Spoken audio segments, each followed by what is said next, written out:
तो hello guys, तो कैसे हो आप लोग। आज अपन लोग बात करने वाले हैं देवराज इंद्र वर्सेस सूर्यपुत्र कर्ण के बारे में। आज हम इन दोनों का कंपैरिजन करने वाले हैं और देखने वाले हैं इन दोनों में से कौन बेटर था।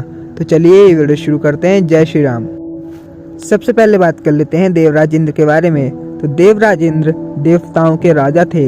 देवराज इंद्र एक बहुत ही ज्यादा शक्तिशाली देवता थे। माना जाता है देवराज इंद्र के पास जो वज्र था वो इतना शक्तिशाली था कि उसका प्रहार कभी खाली नहीं जाता था। देवराज इंद्र के पास वज्र के अलावा भी बहुत सारी चीजें थी जिनमें वाशवी शक्ति आ जाती है, जिसका वार कभी खाली नहीं जाता था। जिसका भी नाम लेके वाशवी शक्ति चलाई जाती थी वह उसका वध करके वापस देवराज इंद्र के पास आ जाती थी। वाशवी शक्ति एक अमोघ और अचूक अस्त्र था। इसके अलावा देवराज इंद्र के पास एक विजय धनुष था जो कि शिव जी का नहीं था, लेकिन ये देवराज इंद्र का था। ये भी बहुत ही ज्यादा शक्तिशाली विजय धनुष था। माना जाता है ये वाला विजय धनुष भगवान श्री कृष्ण के सारंग और अर्जुन के गांडीव धनुष जितना शक्तिशाली था, जिससे आप सोच ही सकते हैं कि धनुष कितना ज्यादा बलशाली होगा। इसके अलावा भी देवराज इंद्र के पास कई सारी शक्तियां थी और कई सारे दिव्यास्त्र भी थे। देवराज इंद्र के दिव्यास्त्रों की बात की जाए उसमें ब्रह्मास्त्र, नारायणास्त्र, वरुणास्त्र, इंद्रास्त्र, वज्रास्त्र जैसे कई सारे अस्त्र शस्त्र आ जाते हैं। और देवराज इंद्र वर्षा और बिजली के देवता हैं। बारिश होती है और बिजलियां गिरती हैं, वह देवराज इंद्र के कंट्रोल में होती हैं। देवराज इंद्र इनको युद्ध में भी यूज कर सकते हैं। और देवताओं के राजा होने के कारण देवराज इंद्र के पास कई सारी दैविक शक्तियां भी थीं। इसके अलावा देवराज इंद्र एक देवता थे, इस कारण से उन्होंने अमृत का पान भी किया था, जिस कारण से देवराज इंद्र अमर हो चुके थे। ये इतने शक्तिशाली थे कि इनको हरा पाना लगभग इम्पॉसिबल था। ये बहुत ही ज्यादा बलशाली देवता थे। और महाधनुर्धर अर्जुन के पिता भी देवराज इंद्र ही थे। मगर इनमें एक बहुत ही ज्यादा खराब बात थी कि ये बहुत ही ज्यादा घमंडी थे और ये बहुत ही ज्यादा अहंकारी थे, जिस कारण से इन्होंने कई सारे अधर्म भी कर दिए थे, जिन कारणों से इनको एक बार श्राप भी मिल चुका है और एक बार भगवान शिव की तीसरे नेत्र की शक्ति से ये भस्म होते होते बचे हैं। इसके अलावा भी कई बार ये मरते मरते बचे हैं अपने अधर्मों के कारण। अब बात कर लेते हैं सूर्यपुत्र कर्ण के बारे में। तो सूर्यपुत्र कर्ण की बात की जाए तो ये महाभारत का सबसे ज्यादा शक्तिशाली योद्धा थे। ये इतने बलशाली थे कि इनको हरा पाना देवताओं के भी बस की बात नहीं थी। इनके पास अमृत से निर्मित कवच कुंडल थे जिनको भेद पाना असंभव था। इनको सुदर्शन चक्र भी भेद नहीं सकता था।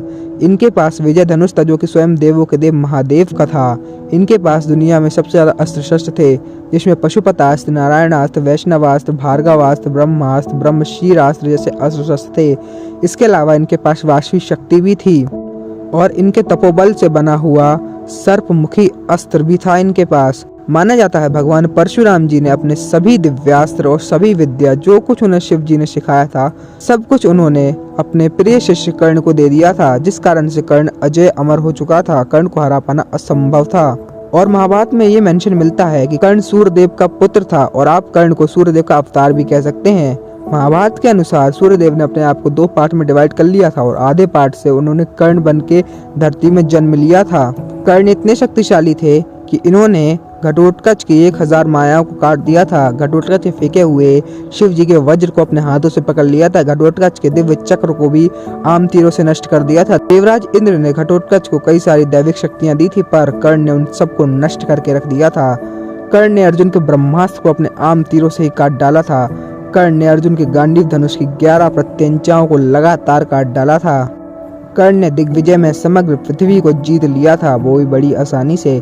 कर्ण ने भानुमति स्वयंवर में 100 से भी अधिक महारथियों को अकेले परास्त कर दिया था।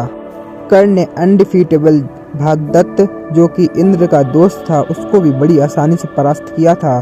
कर्ण ने अनडिफीटेबल जरासंध को भी बड़ी आसानी से युद्ध में पराजित कर दिया था। कर्ण इतने शक्तिशाली थे कि इंद्र को भी हमेशा कर्ण से छल करना पड़ता है।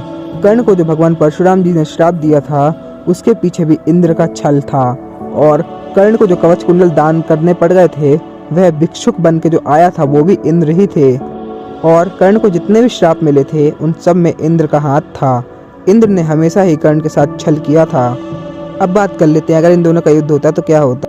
तो अगर इन दोनों का युद्ध होता तो डेफिनेटली कर्ण इस युद्ध को जीत जाता, क्योंकि कर्ण के पास कवच और कुंडल थे जिनको भेदना असंभव था। कर्ण के पास विजय धनुष था जिसके साथ कर्ण को हरा पाना लिटरली इम्पॉसिबल था।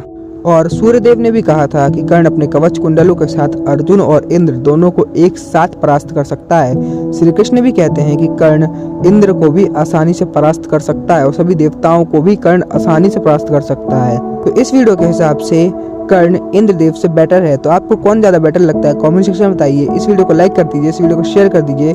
जय श्री कृष्णा, हर हर महादेव।